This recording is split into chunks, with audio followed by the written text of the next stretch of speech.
ये दोस्तों हमने एक ही ट्रांसफार्मर जोड़ा है और एक ट्रांसफार्मर जोड़ने के बाद ये वोल्टेज हमने इतने मतलब सेट नहीं किया है, लेकिन इतने ये वोल्टेज इतने इस ट्रांसफार्मर में जा रहे हैं।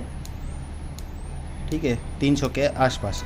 अब हम दूसरा ट्रांसफार्मर जोड़ के देखते हैं कि ये वोल्टेज में भाग पड़ते हैं कि नहीं, दूसरा ट्रांसफार्मर इसके वोल्टेज थोड़े से खींचता है कि नहीं खींचता है। ठीक है, तो मैं दूसरा ट्रांसफार्मर यहाँ पे जोड़ देता हूँ। तो दोस्तों मैंने ये दूसरा ट्रांसफार्मर जो है उसको भी यहाँ पे जोड़ दिया है। ठीक है, और अब ये जो रेड है इसको मैं जोड़ के देख लेता हूँ। तो दोस्तों आप मल्टीमीटर में देख रहे हैं कि बहुत ही कम वोल्टेज ट्रांसफार्मर को मिल रहे हैं। तो इसका मतलब क्या हुआ, उसमें 300 वोल्टेज मिल रहे थे, तो इसमें इंडिविजुअल एक ट्रांसफार्मर को आधे से भी कम हो गया, मतलब आधा गिन सकते हैं हम, 100 से भी कम हो गया। तो दोनों ट्रांसफार्मर को वोल्टेज कम मिले, तो दोनों ट्रांसफार्मर को वोल्टेज आधा मिल गया, तो होगा क्या, दोनों ही ट्रांसफार्मर का जो फायरिंग है वो आधे वोल्ट का ही होगा। ठीक है, मैं यहाँ पे इसको सोल्डर से जोड़ देता हूँ। ये मैंने पॉजिटिव भी जोड़ दिया है और ये इसका वोल्टेज है।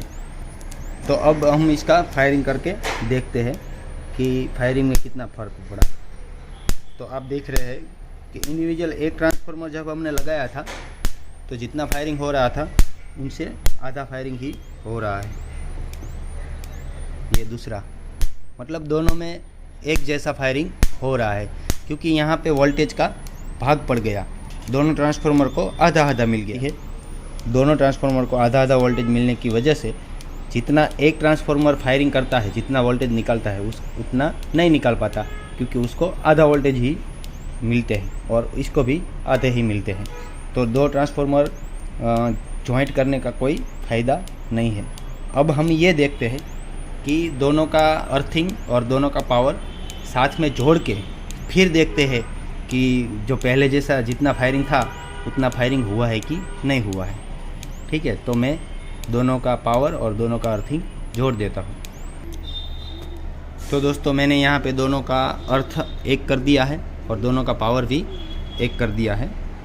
अब इसको लगा के देखते हैं। ये मैंने पावर का टर्मिनल लगा दिया है। ठीक है, और वोल्टेज भी दोनों को आधे मिल रहे हैं। अब हम इसको फायरिंग करके देखते हैं कि वोल्टेज दोनों का प्लस हो रहा है कि नहीं हो रहा है। ठीक है, मैं अच्छी तरह से दोनों को एक अलग वायर निकाल के फिर आपको दिखाता हूँ कि फायरिंग डबल हुआ है कि नहीं हुआ है। तो दोस्तों अच्छी तरह से फायरिंग का पता चले इसलिए मैंने एक वायर को यहाँ से जोड़ के निकाल लिया है। अब देखते हैं कि फायरिंग डबल हुआ है कि नहीं हुआ। तो यहाँ पे दोस्तों फायरिंग तो डबल नहीं हुआ है, फायरिंग तो जितना होना चाहिए उतना ही हुआ है, लेकिन जो सिंगल ट्रांसफार्मर में जितना हेवी जो झटका आता है उतना झटका हेवी ये हो गया है। मतलब दोनों का पावर डबल नहीं हुआ, लेकिन जो उसकी ताकत होती है, जो फेंकने की जो क्षमता होती है, वो जो सिंगल ट्रांसफार्मर में जितनी होती है उतना दोनों का एक हो गया है। तो दोस्तों यहाँ पर दो ट्रांसफार्मर जोड़ के कुछ फ़ायदा नहीं होता है। मतलब वोल्टेज तो एक ही सोर्स है, वोल्टेज जो जाने का जो सोर्स है ये जो ट्रांसफार्मर के लिए वो एक ही है। मतलब एक ही पीसीबी से ट्रांसफार्मर में वोल्टेज जा रहे हैं, तो पीसीबी जितना पावर बनाएगी उतना पावर ये ट्रांसफार्मर में जाएगा। अगर आप दो ट्रांसफार्मर जोड़ोगे तो वैसे तो कोई प्रॉब्लम नहीं होता है, लेकिन दोनों जो वोल्टेज जितने भी निकलते हैं वो दोनों में आधा जाएगा। ठीक है, देखने वाली बात यह है कि यहाँ पर अगर आपको फायरिंग दूर से कराना है तो आपको क्या करना पड़ेगा, दूर से अगर कराना है तो दो ट्रांसफार्मर जोड़ने की ज़रूरत नहीं है। यहाँ पर आपको ये चेंजेस करना पड़ेगा। ये जो कैपेसिटर है वो 20 MFD का है। कितने? 20 MFD का। तो 20 MFD की जगह पर आप अगर छोटा कैपेसिटर जोड़ते हो तो यहाँ पर जो फायरिंग होता है वो दूर से होने लगेगा।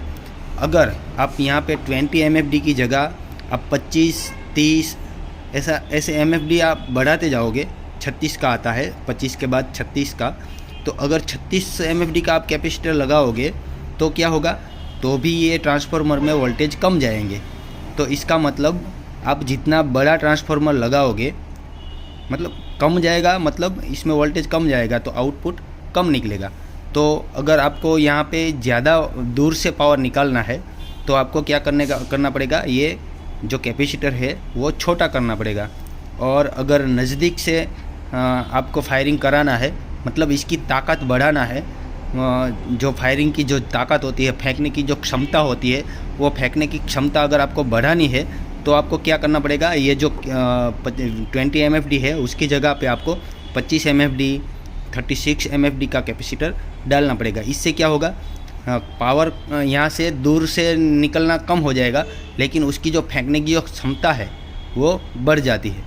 ठीक है, तो ट्रांसफार्मर 2 करने से पावर ज़्यादा नहीं निकलता है, ठीक है, दोनों का भाग हो जाता है। तो पूरा फंडा ये कैपेसिटर का होता है। छोटा कैपेसिटर डालो तो दूर से पावर निकलेगा, बड़ा कैपेसिटर डालो तो पावर नज़दीक से निकलेगा, ठीक है, लेकिन उसकी ताकत बढ़ जाएगी। तो ये कैपेसिटर का पूरा ये PCB में फंडा रहता है।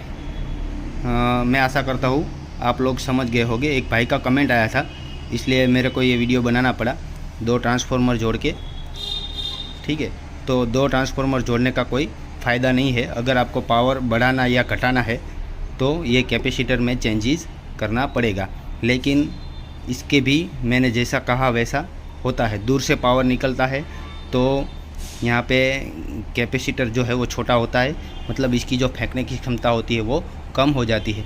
अगर आप बड़ा कैपेसिटर डालोगे तो यहाँ पे पावर नज़दीक से निकलता है, लेकिन उसकी फेंकने की जो क्षमता होती है वो ज़्यादा हो जाती है, ठीक है।